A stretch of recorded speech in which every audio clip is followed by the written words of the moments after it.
Good morning, everybody. It is Wednesday the 10th. I almost gave you the wrong date.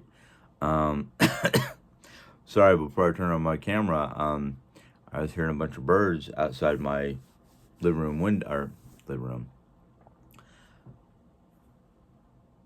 It's not my living room. It's my formal dining room, or the old dining room. And I was thinking to myself, wouldn't it be great to see my birds that we had last year come back to nest in our little box? I know, I'd love to see it.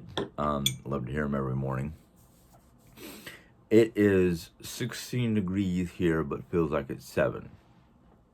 Now, for any of you who live in, and if you're watching your Weather Channel and whatnot, any of you who are living in the areas that are going to be affected or are being affected by the Arctic blast, I read up some more information this morning real quick. And what it seems like is happening is there is what they're calling a warm block above Greenland, Iceland, into the Arctic region, kind of pushing north, which is causing all that Arctic air to come down into North America. Most every state, except for maybe the extreme southern parts of the states, like Florida, southern Texas, and southern California, as well as probably like Nogales, Arizona, are not being as drastically affected as everybody else. They're probably seeing their fair share of cold temperatures and maybe snow or rain. But like for here in Missouri, my neck of the woods, last couple of days have been in the lower 20s to teens, with wind chill factors feeling in the single digits. Like today, we got snow. When did it start snowing?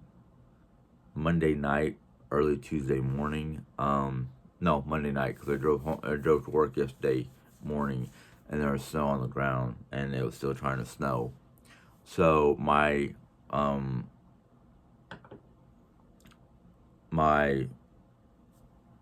area is under gray, gloomy clouds with what looks like, when you look over the horizon, looks like a white mist.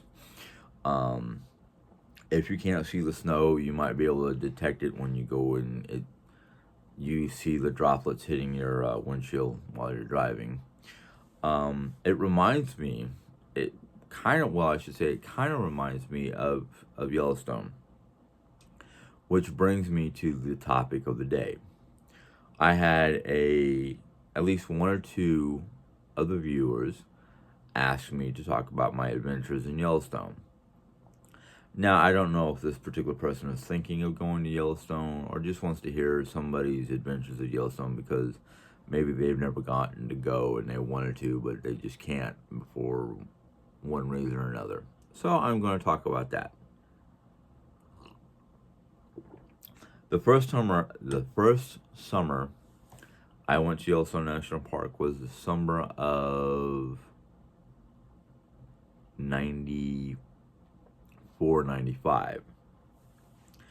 And I went up there I didn't know what to expect, but I wanted to see Yellowstone firsthand. Because it was about that time they were reintroducing the wolves into Yellowstone National Park. I cannot remember the name of the range, the part of Yellowstone they were released in, but it was the northeastern part of Yellowstone National Park. And I did not really get to experience it the way I wanted to. I mean, there was a lot of hullabaloo, a lot of people who were there to take pictures. There was also a lot of people who were to basically boo it and, oh, we can't let this happen, blah, blah, blah. What about our cattle? You know, farmers and ranchers who are afraid for their livestock. Well, I have not heard of any, since they've been reintroduced in Yellowstone, I have not heard of any domesticated animals getting attacked by wolves, because literally there still is far more natural prey for a wolf than going after some of his livestock.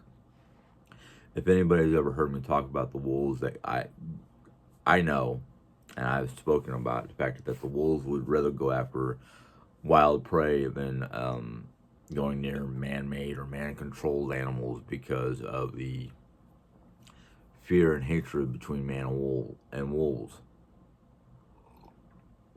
But the first time I was out there, I worked in an area called Mammoth Hot Springs, which if you're coming south from um, Gardner, Montana, that is the first destination you're going to hit after you get past the Roosevelt Arch that was dedicated to President Teddy Roosevelt. Now, Gardner, if you go to work there, Gardner is your first stop because it's the way station or the place that all new employees go, or all employees go to get their employee ID, their uniforms for their workstation or their workplace, things of that nature. Literally, they give you everything you need for work there. Like for me, because I work at the fast food parts, they give you your hat, your uniform tops, your uniform pants, your name ID, your your employee card, which I think I have one of my old employee cards that I forgot to return, but they're specially coded so that between the color, the design, the logo, and I think there's a date stamp or something like that etched into the card. So I couldn't go back up there and go, I still work here. No, that won't work that way. But Gardner is where you go to get all your uniforms and whatnot, and your duty station. Most of your information, like your duty station and whatnot, is already on your employment records. The jobs there at Yellowstone pretty much are, unless you're like a higher up manager or something like that, you're mostly a seasonal contract worker, which basically means you have agreed to work between a start date and an end date. And most people usually only do like the summer times, because most of the younger employees are either like seniors in high school or college students who are just going out there for a job for the summer, just to, maybe they don't want to be around their family or something, I don't know. But for the most part, we have in Yellowstone, and I say it like I'm still there, we have seasonal workers, we have permanent management people, we have seasonal contracted people from various parts of the globe to that want to come and work in Yellowstone.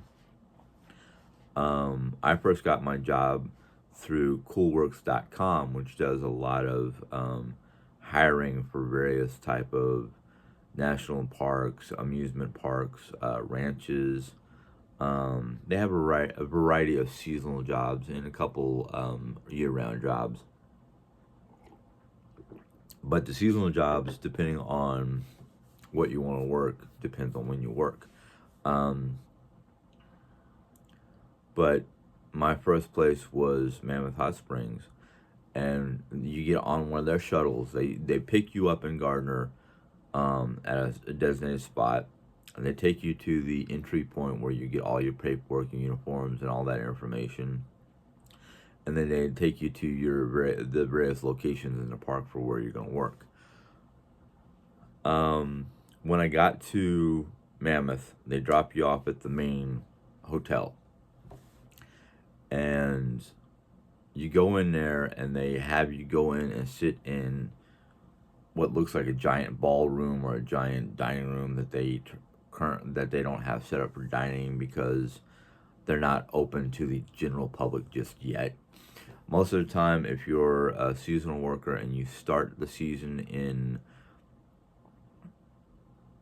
what is it, mid-April to June, they're not open yet. They don't open until, no, May. Excuse me, I'll take that back. They don't open up until, forgive me for getting these two backwards. I don't know why I always get these two backwards. it's either Memorial Day or Labor Day in May, that they, around that time in the spring, when they open to the general public. They're usually closed to the general public from mid-December to April, May, because that is their coldest times of the year, and a lot of the mountain passes from West Yellowstone or from Cody, Wyoming are closed. The main route from Gardner, Montana to Jackson Hole, Wyoming is usually open because it's also considered a major artery going from north to south. You have to have special permits or some sort of special identification to drive through that main highway that goes through Yellowstone. They do not allow any trucker or any big rig to go through Yellowstone if you're carrying flammables or pollutants or certain kinds of cargo, because if you have an accident during the wintertime, that cargo can mess up the environment. And that's one of the biggest things about Yellowstone is they are very high level protective.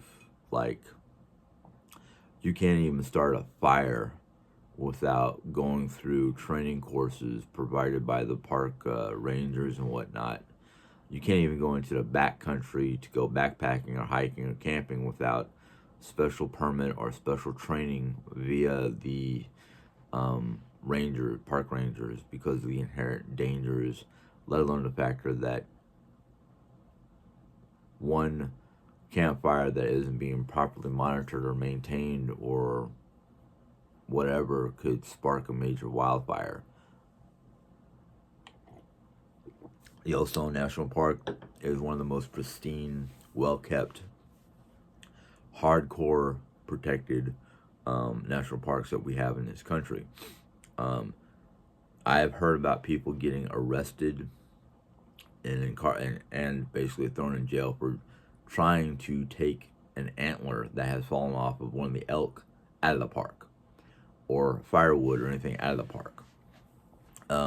Everything that is in the park stays in the park. You are basically responsible for policing your own trash. If the park rangers find out that you're not policing your own trash, not only is there a fine, but the fact of you're not policing your trash, that could put you and your fellow campers in danger of being attacked by a grizzly bear. And during the springtime, yeah, they're hungry and they'll smell food from a mile away and track it. So there's all kinds of different training and classes and whatnot by the park services, so you understand how to keep yourself safe in the backwoods, let alone protect yourself from the potential chance of bear attack.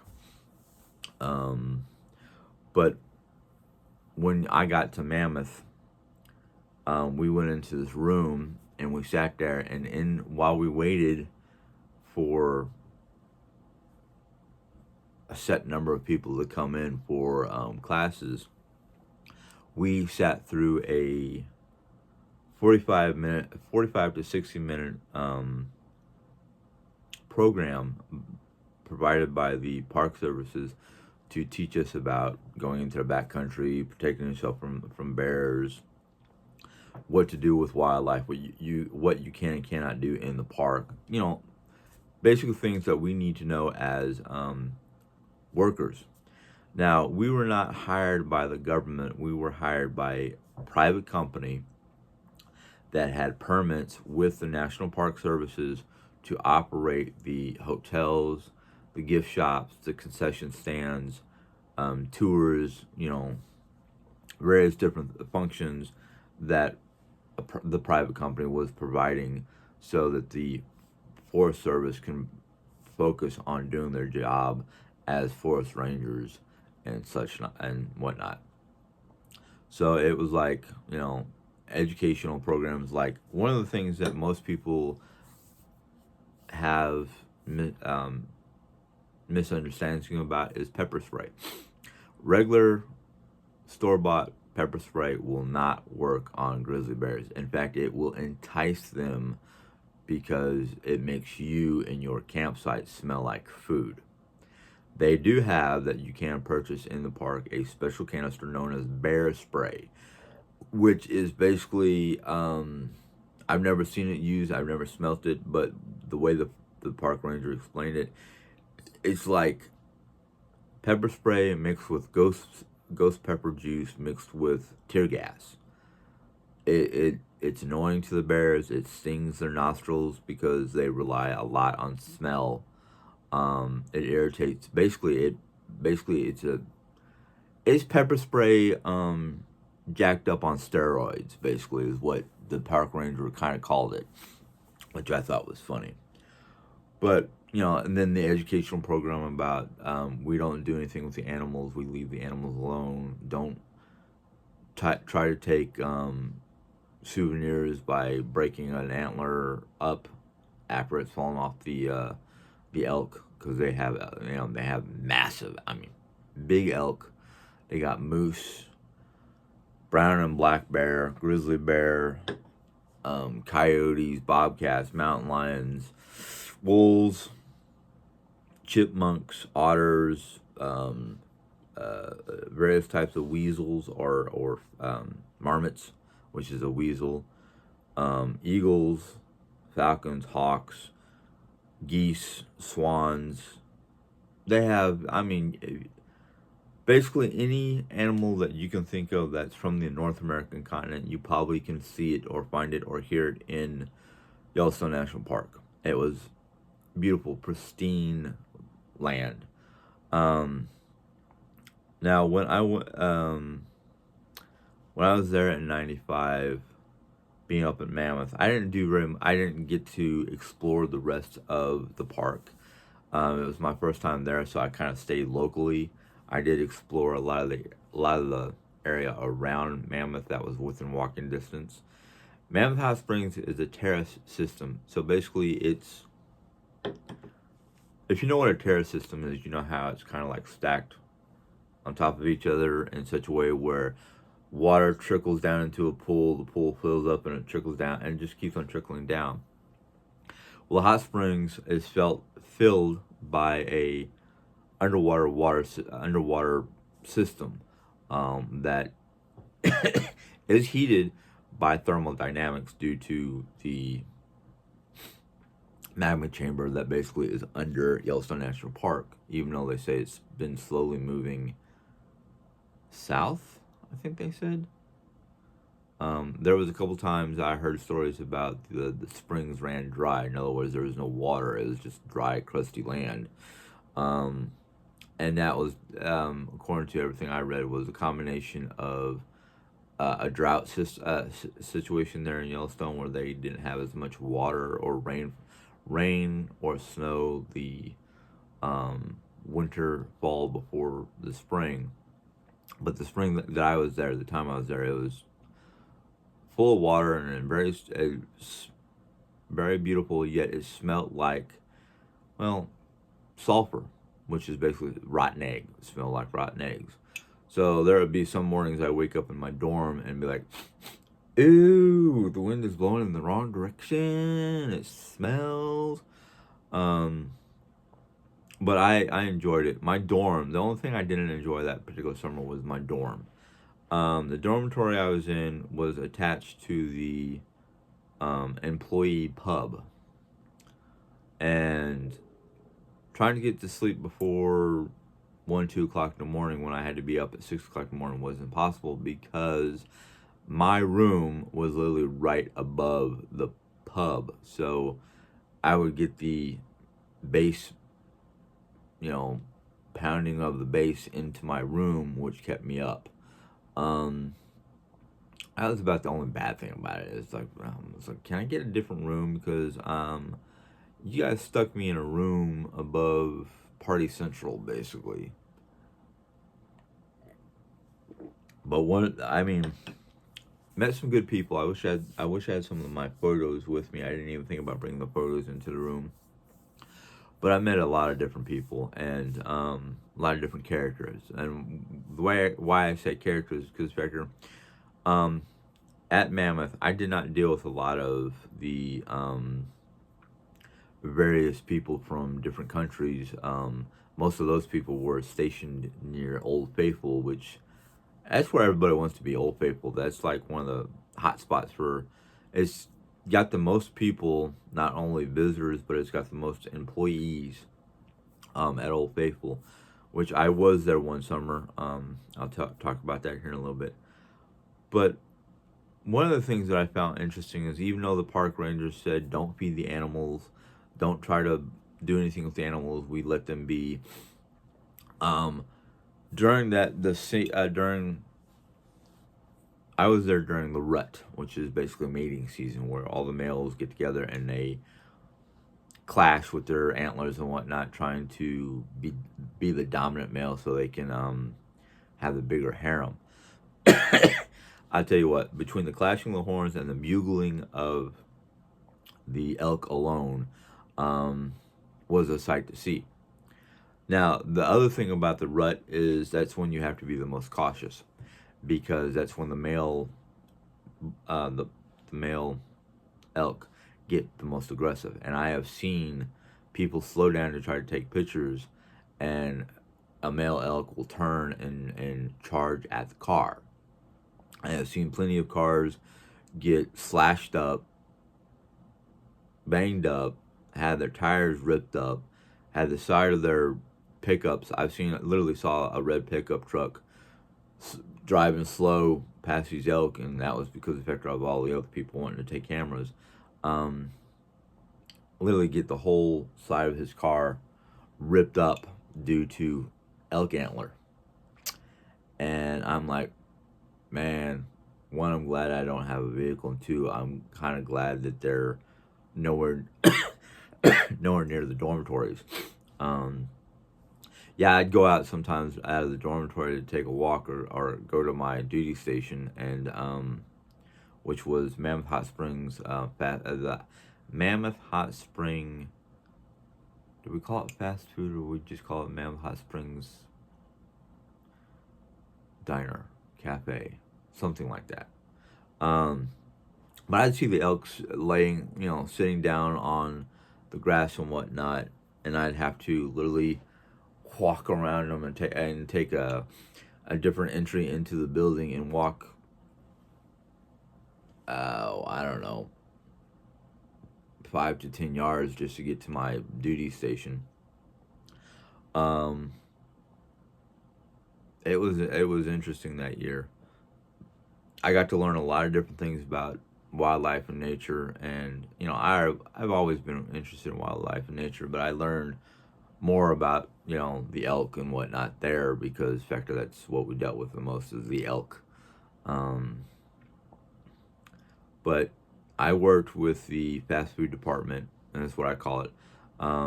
Basically, we had everything from hamburgers, hot dogs, ice cream, soda, various different basic fast food stuff that most people know about. Hamburgers, hot dogs, not fried chicken. Do we have chicken? We had chicken nuggets. I think we even had fried catfish. No, we didn't have fried catfish. That was in the actual diner. But that was the first time I ever had a bison burger. And I tell you right now, I fell in love with bison burgers. It's like, we got any more bison burgers? No? When we get more bison burgers. Because anytime we got bison burgers, I would not eat in the employee cafe. I would use my coupon for my free meal to get a bison burger. Excuse me, folks. Let me see if I can do this off camera. But I love those bison burgers. And the thing is because I think the reason why I loved the bison burgers is the way we made them, and the fact that they were the leanest, least greasy, least fatty burger you can ever find. And the way we make them, we put them through we cook our food, our hamburgers like like Burger King, flame broiled. They go through a conveyor belt, and when they go through once they're through the conveyor belt, we take the burger, and in order to keep them from drying out, we would put them in a tray with au jus, just like the au jus from Arby's. We put it in in a beef broth of sorts, and they would stay they would stay solid, but they would stay moist. Of course, you had to you'd have if it was Bites Burgers, we had a special tray with a red label on the handle for this is bison burger. But we also had like salads and other things, fast food type salads and whatnot. Um, but living up there for the summer was interesting. It was fun. Um, I was telling you guys how earlier we were told not to feed the animals. Well, there's one particular animal that's up there that you can't help but give them something to eat because they're so cute, and that was our little chipmunks. And that was the first time I've ever seen a chipmunk actually brave being near people. And this particular little chipmunk, um, he would come to the base of the stairs going into our dorms. Most of our dorms were elevated slightly with stairs because you'd have an occasional critter that you don't want coming into the dorms that did not have four legs but had a tail that made noise. Yes, we had rattlesnakes and other various um, unwanted critters, but this chipmunk would come up onto the first step, and we had one of our fellow employees um, who, interestingly enough, had the same first name as I did, James. He would sit there on the top of the stairs, and he would go to one of the concession stands um, and buy a bag of peanuts, not shelled, just regular whole peanuts. Um, and he would sit there and he would put a peanut on his knee, and that chipmunk would climb up the stairs, jump on his foot, climb up his leg, sit on his knee, take the peanut, stuff it in his mouth, and sit there waiting for another peanut, shell and all. And it was the darndest thing I've ever seen because I was sitting there one day and I was watching him do this, and I was like, "What are you doing?" And then I was like, "Oh, okay, chipmunk," and it was great. But I think the first time I was out there, I was not married yet, and I probably spent 90% of my income, 90% of my income on souvenirs. Now, it's not a lot of souvenirs. Unfortunately, souvenirs out there were kind of expensive, but I came back with, if it wasn't souvenirs, it was just food and whatnot to survive on. Not that I wasn't getting fed, but I would buy my own snacks and whatnot up there. And because you're in Yellowstone National Park, they needed to have higher prices up there because a portion of their money would go back to the park to pay basically for their, I don't know if you'd call it their dues or whatever, but pay for for themselves being there, and the other portion would have to go for like just paying for supplies and their stock and whatnot. Because at the time I went, there was two companies working in Yellowstone. One of them was called the Yellowstone Trading Company, which was a trademark, and it was basically originally started back when the park started, and it was a mom and pop type deal where they were part of like the Stagecoach Pony Express type service, and then it became like the service that traded between the Native American people and the white people. I hate doing that. It sounds like I'm racist, but I'm not. And then it became just, they stayed with the park, increasing their or changing their product or changing their operations, but they stuck with the name. And then the second company was back then it was I don't remember what it was called back in '95, but it was a separate company that operated their concession stands, or the hotel, their customer service, their hospitality services, all that kind of stuff. Um, and basic custodial services, which is basically picking up after lazy visitors who didn't. Well, it's not always lazy visitors, because sometimes the visitors would put their trash in the trash receptacles, but we had to have somebody to empty those out. And then sometimes people would miss the trash receptacles, and sometimes certain inquisitive creatures that understood, oh, people leaving food in their wrappers for us to pick at, various squirrels, chipmunks, raccoons, various critters that would literally sniff out the food and try to pull it out of the trash can. They're not known for putting trash back in. But Mammoth was very interesting. In fact, Mammoth was one of the second places I've had supernatural encounters. The first, ow, it bit my cheek. The first supernatural encounter I had was after my father had passed away. Now I'm 100% sure that this was not a dream. He literally visited me in my bedroom, in Paradise Valley, Arizona, and he had passed away in Mesa, Arizona, which is part of Phoenix, but they're separated by at least 2 or 3 towns and a couple miles. The second supernatural event that I had was I went for a walk, and actually I went with 2 other people, and we were heading towards the Mammoth Hot Spring Terraces, but we saw a path, an old, not so well used path, veering off in a different direction, and we decided to be curious. I will tell you this much: my curiosity should not have been followed.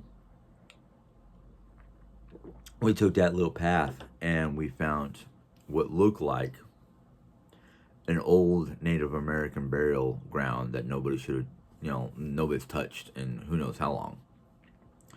And the evidence was the fact that there are still Native Americans, when they bury their people, they don't bury them in the ground. At least the particular tribe that was in Yellowstone.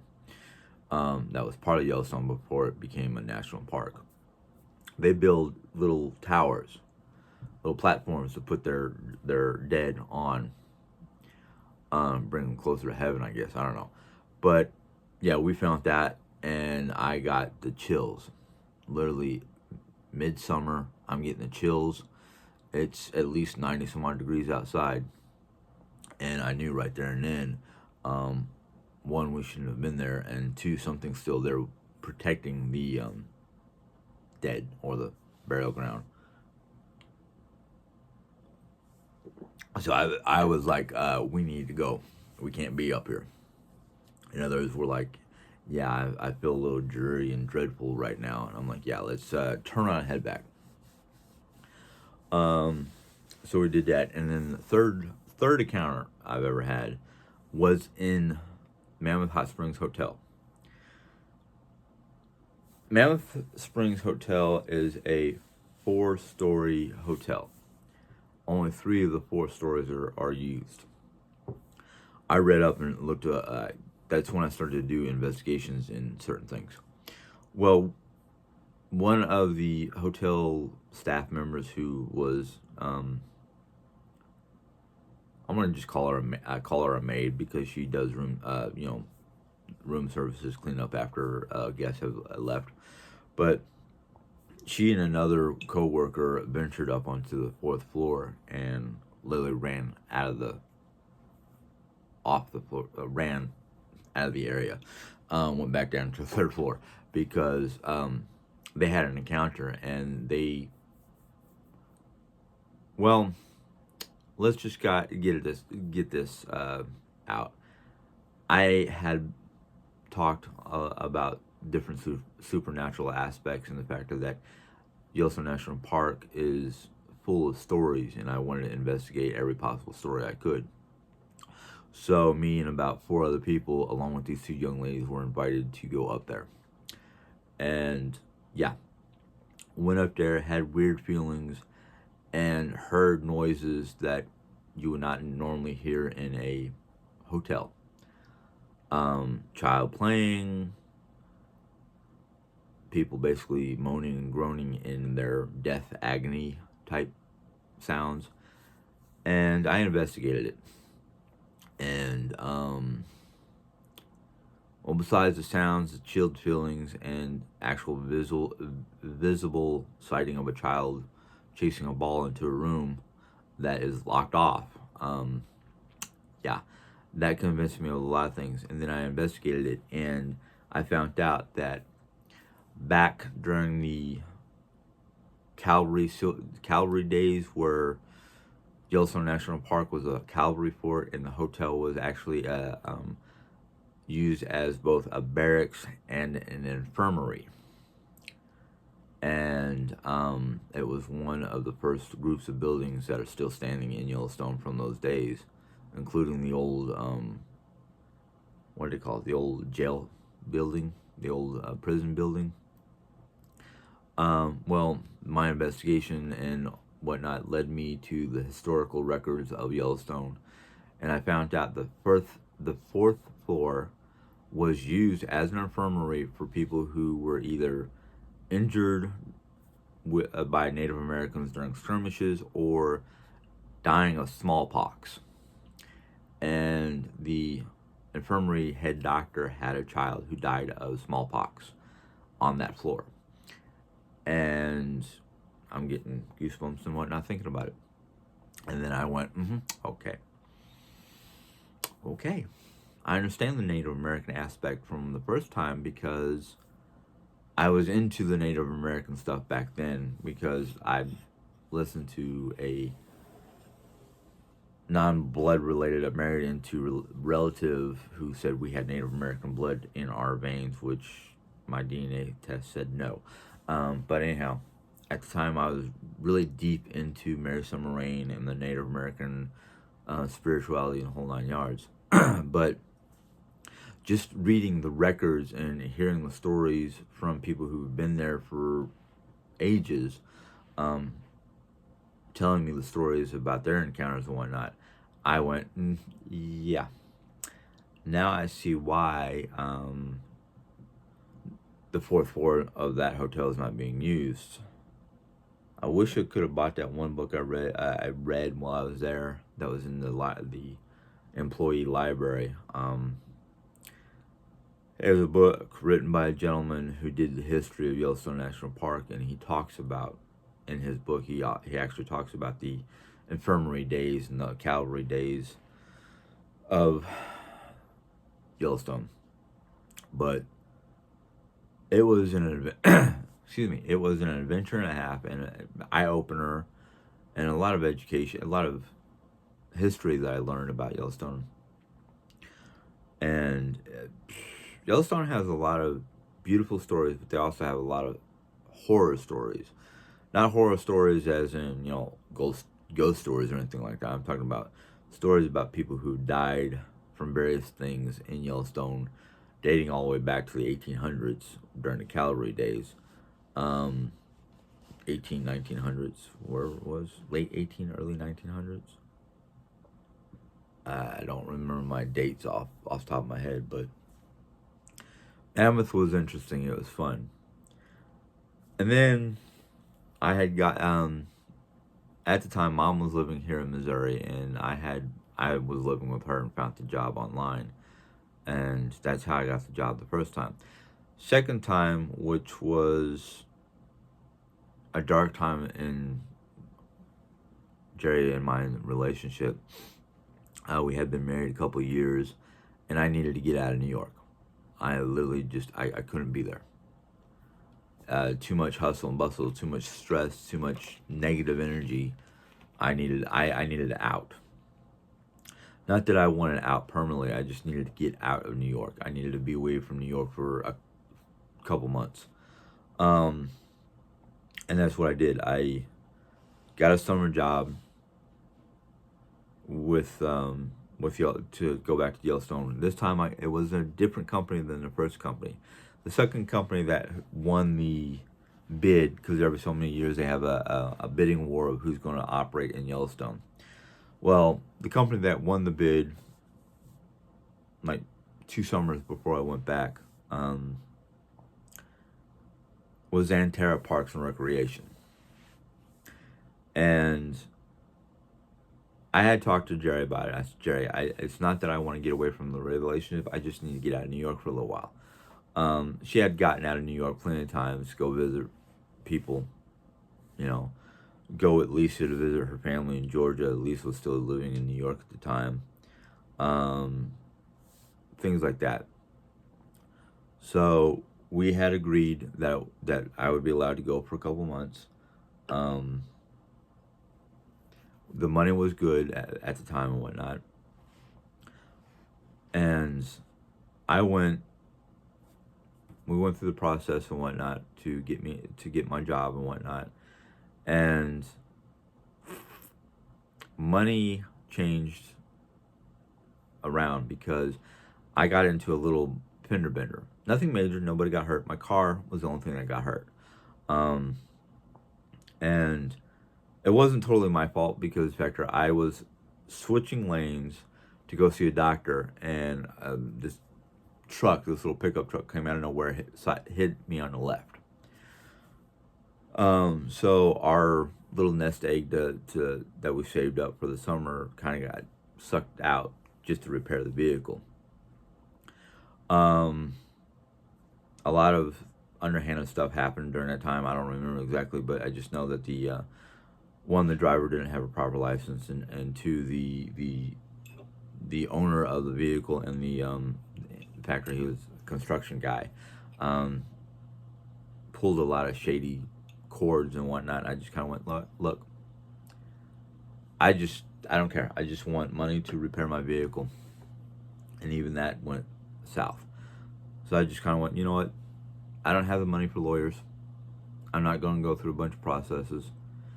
Evidence is he hit me on the left side. It doesn't matter what he says. If the police get involved, they're going to look at it and go, you're in the wrong because you hit him in the left. That's, in most states, that's a no-no. You hit somebody in the left, you're automatically to blame for the factor that you hit him on the left side. So everything got dropped. He was just like, forget about it. Just, go away. So everything had to come out of our pocket. But I still went to Yellowstone because I already had the ticket. I already had all the information. I already had the job. And I was happy to where I was going, because I wasn't going back to Mammoth. I was actually going to Old Faithful. Now, when you fill out an application for Yellowstone, they ask you what 3 locations within Yellowstone would you like to work, and I put Old Faithful, Bridge, or Campground. Bridge and Campground are smaller; they're lesser known. It's for a shorter period of time because Campground it only needs about 50 to 150 people to work it, and it doesn't open up until the passes are cleared out because they're within avalanche zones. I wanted to go to Campground because, factor, it was closer to where the Yellowstone National Park wolves were released, and there had been more reports on sightings and hearing the wolves. So I really wanted to go there because I was like, ooh.